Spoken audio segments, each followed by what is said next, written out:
Thank you both. I want to continue our talk on cryopreservation, but if we could just put the results of the poll question back up. Can we all see that here? So 41.5% of our attendees said procurement of starting materials is the most difficult challenge when it comes to maintaining a clinical supply of stem cells. 35.8% said transportation, cold chain infrastructure, and 18.9% said site storage and maintenance. What do you guys think of these results here? Sound about right, or are you surprised by any of it? I would definitely agree. I think Colleen probably would too, in terms of procuring the right starting materials, and then transport, making sure that everything gets through customs correctly, everything arrives in the same manner in which you shipped it. Great. Yeah, site storage is interesting, and I think maybe we're going to address this a little bit later. And I see it's a lower percentage of the respondents, but it's an interesting thing to me. I worry a little bit about this, right? Because what happens if any one of us develops a product that is, knock it out of the park, like every patient's going to get this, right?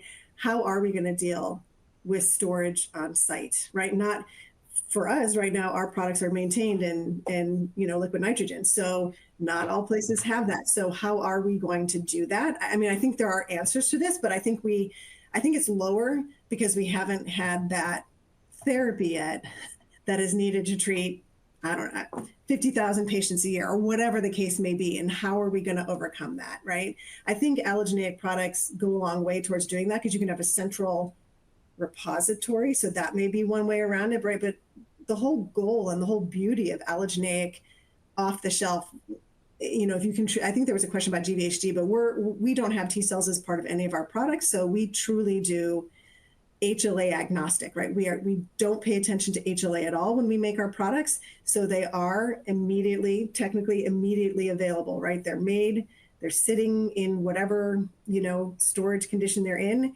and a patient wants them and we say, here they are, right? So how do we literally make that like same day availability, as opposed to, I want my patient to get this product and now I have to ship it from central repository, which is still maybe only 2 or 3 days, right? Which is almost immediately available. But how do we really deal with that in the future? I think it's a really interesting question, and we have to start thinking about preparing for success, because there will be success.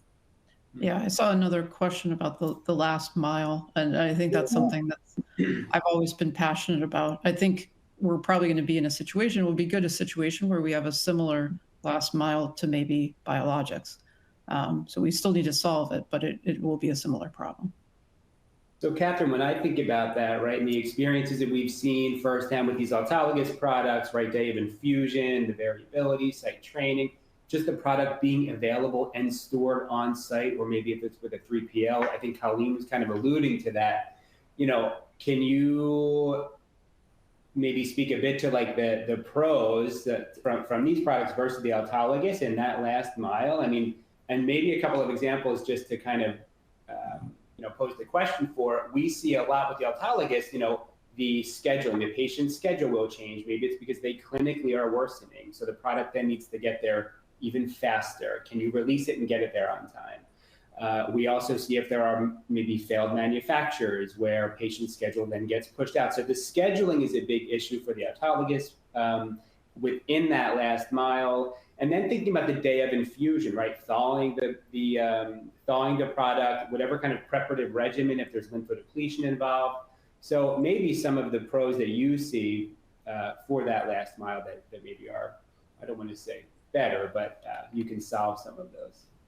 Yeah, and maybe not better, but different. And I think autologous for some indications will always apply and will always be important. But for allogeneic, an advantage that we see, right? So we hope to be generating thousands of doses from a single manufacturing run, right? So in terms of capacity for doses in a year, it should be very, very high. And then similar to what Colleen was saying, hopefully we could store, some of these therapies at site. So maybe every major hospital has some of these on site. And rather than having to schedule the patients to come in and work around the patient's schedule, it's more checking availability at site, the patient can access then. So I think that's sort of where our vision would go ultimately. Mm-hmm. And then just another question I have built into this, which I think you both touched on a bit, is just the just-in-time labeling. I know that's something that we've been dealing with some companies I've worked for. So, any thoughts on best practices for just-in-time labeling? Well, again, I think when you're dealing with allogeneic, you have this clearly identified source material. You know exactly what it is. You know exactly what it's going to end up as. It makes the labeling much more easier. Colleen, do you have a feedback on this? Yeah, I mean, I think our intent is to have our products are universal, right? So we won't, right, as long as they have that label of what it is, and it doesn't need to have a patient-specific labeling piece. We are not, I mean, it'd be great to make thousands of doses. I'm not sure how much we'll scale this up, but by pooling, we do have ultimate scalability. Sorry. I do think one of the reasons why we like the aspect of pooling is to try to avoid that immediate rejection of a learned immune response, right? So our hope is that by using pooled donor products, we will always have a product available to someone and overcome that rejection factor. But in terms of labeling and other things, the product will be labeled and fully released at the time it's infused. It won't need any additional labeling.